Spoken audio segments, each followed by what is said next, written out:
mengenai persahabatan dan pertemanan. Check this out. Yang pertama, persahabatan menurut gua adalah sebuah tingkatan lebih serius lagi daripada hanya sekadar pertemanan. Ibarat kata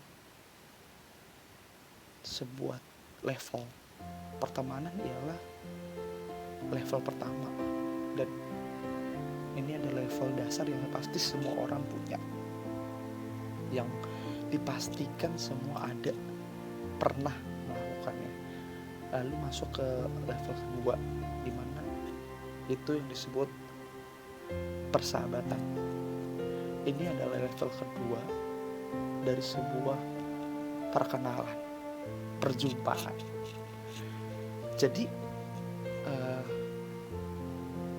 dari sini saja sudah terlihat apa bedanya pertemanan, apa bedanya persahabatan. Masuk lagi nanti ketika kita di level ketiga, pertemanan, persahabatan. Level ketiga adalah persaudaraan. Itu lebih lagi. Tapi kita akan bahas dulu ke arah persahabatan. Sebagai ilustrasi atau contoh, bisa kita lihat ketika kita berada di sebuah mungkin stasiun kereta api, di ruang-ruang publik istilah katanya, bisa di mall, bisa di bandara, bisa di pelabuhan. Kita akan menemukan banyak sekali orang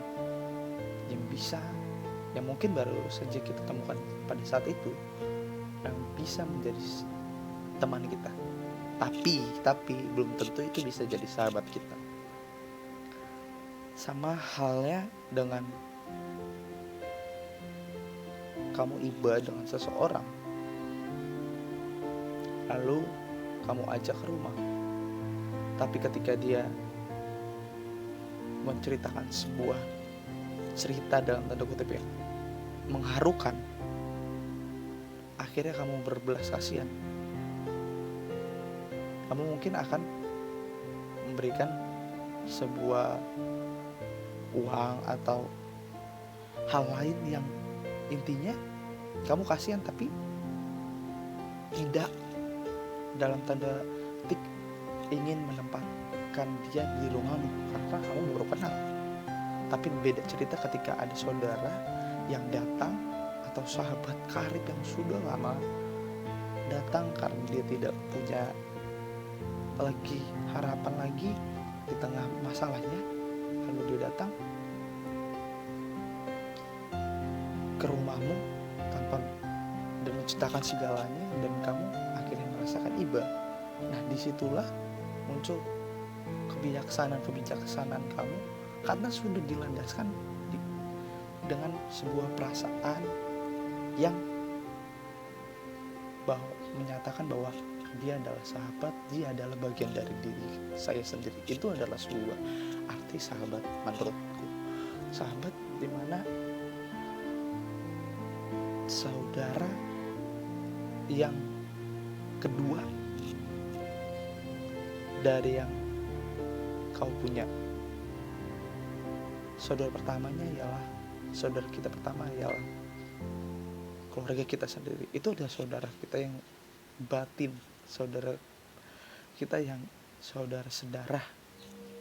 Tapi ketika kita di luar sana, jauh dari saudara kita, sahabat kita lah yang menjadi pertolongan kita. Itu mungkin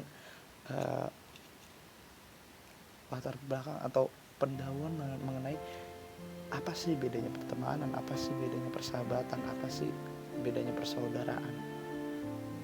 Lalu lanjut kita membahas tentang sebuah lingkup yang lebih besar lagi yang dinamakan dengan asrama. Asrama merupakan sebuah perkumpulan mes, gedung yang berisikan orang-orang yang berbeda, berinovasi sendiri, punya kreasi sendirinya, punya pribadi sendiri, punya kesibukan, atau bisa dibilang punya kesenangan pribadinya sendiri. Bisa dilihat begitu banyak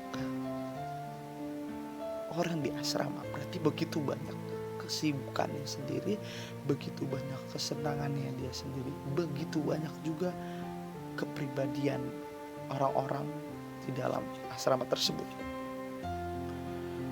Bisa kita ambil contoh, mungkin bayangan pertama kita bagi orang yang jarang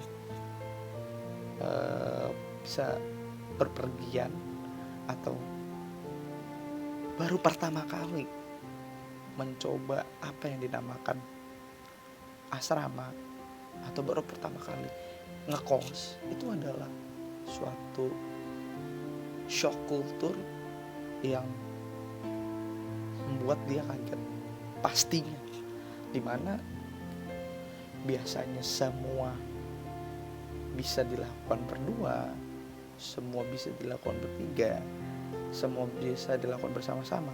Tapi untuk pertama kalinya, di saat pertama datang ke asrama, kamu akan melakukannya sendiri, kamu akan beradaptasi sendiri. Mungkin pada sebelum-sebelumnya kamu beradaptasi tanpa kamu sadar, dibantu oleh sekeliling ruang lingkupmu membantu kamu untuk beradaptasi. Tapi beda dengan asrama. Adaptasi yang kamu lakukan adalah kamu melakukan sendiri.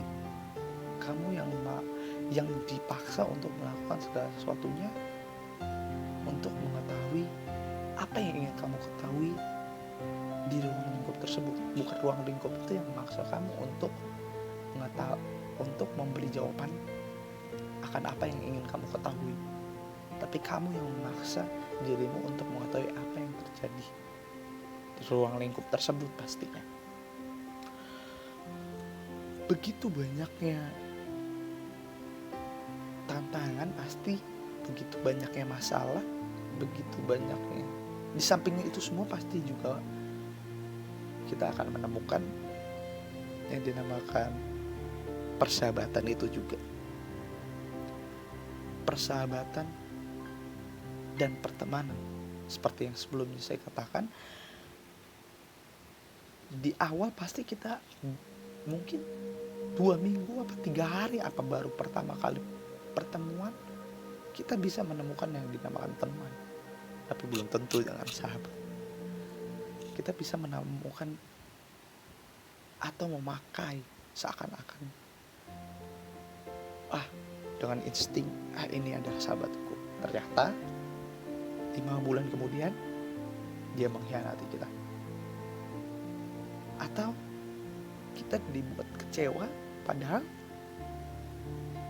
dia juga memang dia seperti itu gitu, karena kita sudah mempunyai ekspektasi yang terlalu besar dengan dirinya tersebut, karena kita tidak bisa memilah atau tidak memakai pilah apa yang dinamakan sahabat, apa yang dinamakan pertemanan. Itulah konsep yang sederhana tapi jarang dilakukan oleh kita, karena mungkin kita terlalu baik atau seperti apa, saya juga kurang paham. Ketika kita berkumpul di suatu tempat yang seperti asrama, seperti yang mayoritas atau kita akan dipaksa untuk hidup bersama, suatu perkumpulan di mana kita dipaksa untuk hidup bersama, atau seperti mes, asrama, mes, dan kampus dan sebagainya, yang dalam jangka waktu bertahun-tahun kita akan bersama-sama dengan teman-teman tersebut. Kita dipaksa untuk bagaimana memposisikan diri kita untuk menjadi pribadi kita tanpa mengecewakan orang lain. Karena apa? Begitu banyak orang yang ingin memposisikan dirinya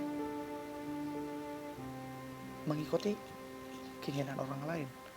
Bayangin, satu asrama 50 orang, 100 orang. Kamu harus menyerangkan 100 orang dengan 100 pribadi. Wow, sangat sulit sekali bukan? Itu tidak akan mungkin bisa terjadi. Mungkin kamu akan terus berusaha, tapi itu akan sangat susah, sangat sulit, dan pasti akan ketahuan aslinya seperti apa. Pertemanan dan persahabatan itu ada dua hal yang harusnya kita miliki, dan banyak yang sampai saat ini saya temukan, khususnya dalam lingkup asrama, yang tidak bisa memilah apa itu pertemanan, apa itu persahabatan. Hal itulah yang membuat kita akan menjadi kacau pada saat-saat dimana kita masuk di tahap inisiasi sebuah mes, sebuah tempat tersebut, sebuah asrama tersebut, dimana pada bayangan pertama saya juga mungkin puncak kekeliruan, tidak sama, tidak pas seperti itu wajar karena berbeda. Walaupun misalnya seperti saya yang sudah pernah merasakan asrama waktu di Sumatera, itu pasti berbeda dengan asrama waktu di Jawa. Begitu juga ketika orang asrama, teman-teman asrama di Jawa ingin ke Sumatera atau ke Kalimantan pada suatu saat ketika ingin menuntut ilmu, itu pasti berbeda. Walaupun isi orangnya mungkin dari 50 orang hanya 8 orang Kalimantan, hanya 8 orang Batak, atau hanya 8 orang Jawa, sisanya campuran. Tapi pasti itu mendorong sekali sebuah perbedaan. Itu adalah bayangan pertama kali saya, dimana asrama itu bakal mendukung saya sebenarnya. Ketika saya berusaha membayangkan atau memikirkan tentang asrama karena pengalaman tahun 2 tahun lalu, saya memahami atau mensupport diri saya lewat dari sebuah perkumpulan, lewat dari sebuah pertemanan persahabatan. Jadi bayangan saya pertama kali ketika ingin memasuki asrama adalah, ya, asrama ini adalah tempat saya setidaknya untuk 2 tahun, dan disinilah seharusnya saya bisa berkembang, mencari sebuah hal-hal baru yang mendorong saya.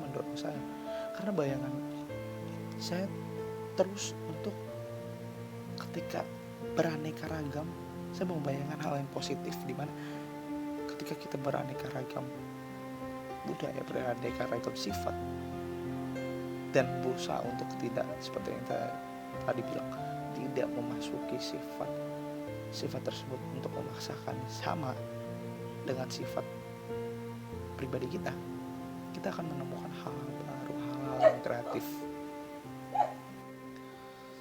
Tetap dengan asrama, saya memikirkan disinilah, di tempat inilah mungkin saya akan pelajari sifat-sifat orang itu lebih dalam lagi. Wah, orang ini itu seperti ini. Ketika aku bertemu orang yang seperti ini, aku akan melakukan ini. Terus ada dorongan, kamu terus pribadi kan bukan, tapi kamu tidak berkepribadian kan, tapi bijak dalam menghadapi segala situasi. Memang tidak ada yang sempurna, saya juga dalam kehidupan asrama tidak sempurna, tapi saya yakin dalam semua apa yang telah terjadi pasti kita harus mempelajarinya. Pasti ada hal yang bisa dipelajari. Jadi ketika saya membayangkan sebuah asrama, karena sebelum setahun yang lalu juga saya sudah melakukan hal yang sama, jadi saya tidak terlalu shock culture. Mungkin buat teman-teman pasti akan shock culture ketika yang biasanya atau orang yang baru tamat SMA tiba-tiba ingin kuliah dan kuliahnya itu mengharuskan untuk ngekos atau berasrama, ya mungkin pasti bakal shock culture dimana susah untuk beradaptasi emang. Tapi jangan putus asa, pasti ada step-stepnya. Kenali dulu, kenali lingkungan itu, kenali dirimu, jangan paksakan segala sesuatunya. Kalau misalnya tidak bisa, bertahan saja dulu dengan apa yang kau jadikan fondasi, bertahan di situ. Kalau misal itu kau pertahankan, orang bakal mengerti siapa kau. Tapi kalau misalnya kau mengikuti si A, tapi ketika ketemu si B kau konflik lagi karena ternyata si B ini sikapnya tidak cocok dengan si A. Nah akhirnya kau mengikuti si B, akhirnya kau bingung mau yang mana ketika ketemu dua-duanya. Nah itu adalah suatu contoh kesulitan yang bakal kau temui ketika kamu berusaha mengikuti sebuah sikap yang ada di sekelilingmu. Tapi ketika kamu menikmati segala sesuatunya dengan sebuah sikap yang kau miliki sendiri, karena memang kau miliki, ya pasti kapanpun dimanapun kamu siap untuk hal itu. Nah itu mungkin banyak hal yang sering kita temukan seperti itu, khususnya di kehidupan berasrama atau kehidupan mes. Rasio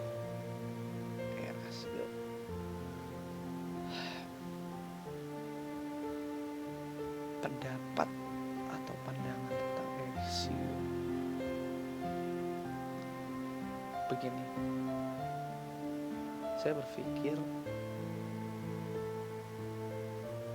berdasarkan apa yang tadi saya sudah katakan, pendapat saya tentang apa itu persahabatan, apa itu pertemanan, apa itu persaudaraan. Saya berpendapat rasio itu adalah keluarga saya. Itu udah keluarga saya. Sudah ibarat seperti tadi saya mengartikan tingkatan dalam sebuah level pertama adalah pertemanan, dan yang kedua adalah persahabatan, dan yang ketiga adalah persaudaraan. Di level persaudaraan ini, level ketiga, impian seseorang pasti akan besar. Sebagai contoh, ketika seorang anak kecil meminta sebuah mainan, ketika dia meminta sama temannya, mungkin ya dikasih syukur, gak dikasih ya udah, ya kan?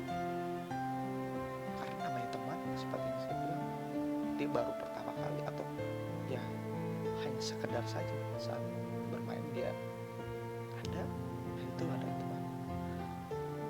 Sama juga dengan persahabatan, mungkin hanya berbeda di mana ketika dia meminta sebuah hal,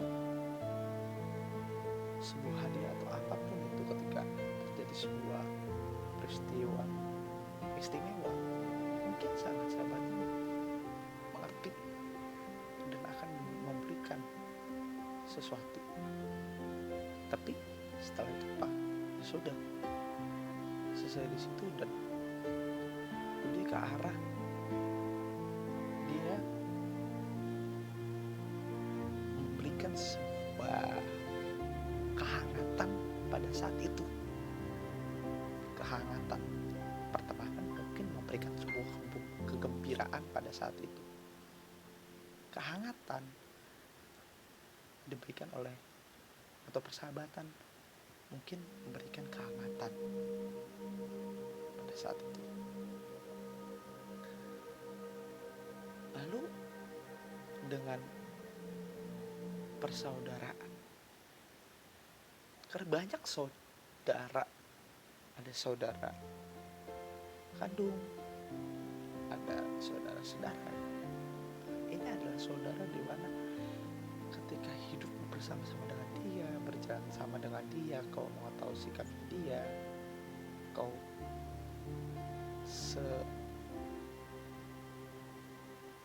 apa ya, bisa dibilang, kita bisa bilang susah dukanya, suka dukanya bisa kau bersama-sama dengan dia. Itu adalah sebuah persaudaraan lagi, persaudaraan di mana bukan masalah darah, bukan masalah mungkin dia adalah bagian dari keluarga, bukan. Tapi ketika kamu sudah melewati step tadi pertemanan, kamu masuk lagi, dia juga masuk lagi dengan hidup, kamu masuk sama masuk pada persahabatan, tambah mengenal lagi. Yang tadinya hanya teman, yang mungkin hanya kenal pada saat itu saja, dengan keperluan yang pada saat itu saja, bertambah dengan keintensitas yang bertemu, keintensitas yang bekerja sama, muncullah persahabatan. Nah, muncul lagi di mana kamu kenal sudah lama, kamu intensitas bertemunya sudah banyak, dan akhirnya muncul di mana rasa itu timbul. Rasa inilah yang mendorong kita untuk menjadikan seseorang, menjadikan sekelompok orang, menjadikan orang-orang tersebut yang ada di sekeliling kita itu, yang mungkin dari awal pertemanan, yang mungkin dari awal persahabatan, dari sebuah persaudaraan. Rasa itulah yang membawa kita untuk terus care, terus simpatik, dan terus peka akan apa yang terjadi sama saudara kita ini, apa yang terjadi dengan sahabat lama kita ini, dengan saudara ini. Itu yang saya dapatkan dari Erasio. Saya pikir adalah saudara saya. Saya punya harapan yang sangat banyak, walaupun memang jelas di tengah harapan itu mungkin pasti ada kekecewaan. Banyak orang besar berkata, gantungkanlah harapan bersama dengan teman-teman sebanyak 80-90%, dan sisakan 10-20% untuk meredam rasa kekecewaan yang akan datang jika itu terjadi. Hal itulah yang saya lakukan. Saya mempunyai harapan yang besar dengan Erasio, dengan kalian semua, teman-temanku, sahabatku, saudara-saudaraku, yang dimana hal itu selalu kutanamkan dalam diriku. Lalu cita-cita atau harapan dengan kalian semua, teman-teman, sahabat, saudaraku, Erasio Sinalis, dua suku kata yang tak akan dilupakan, adalah suatu impian yang besar. Mungkin masih lama, tapi aku membuat cita-cita ini ketika aku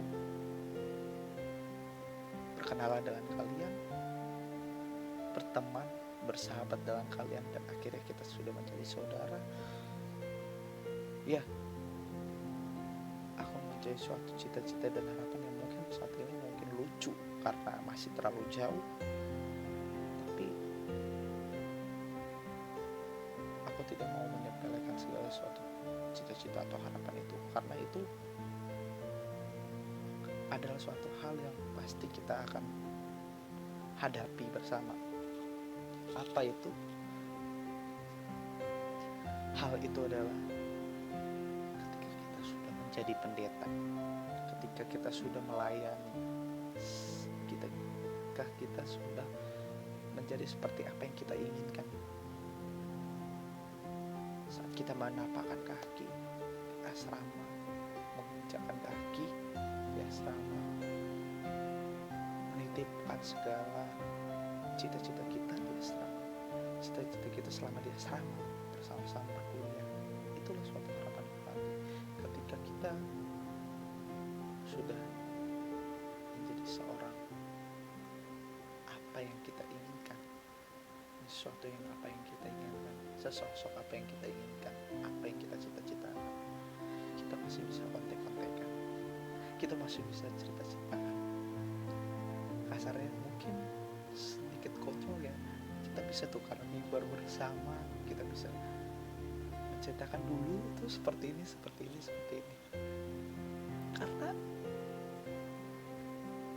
Karena banyak sekarang orang yang menganggap kekonyolan itu hanya konyol belaka yang tidak usah diungkit-ungkit kembali.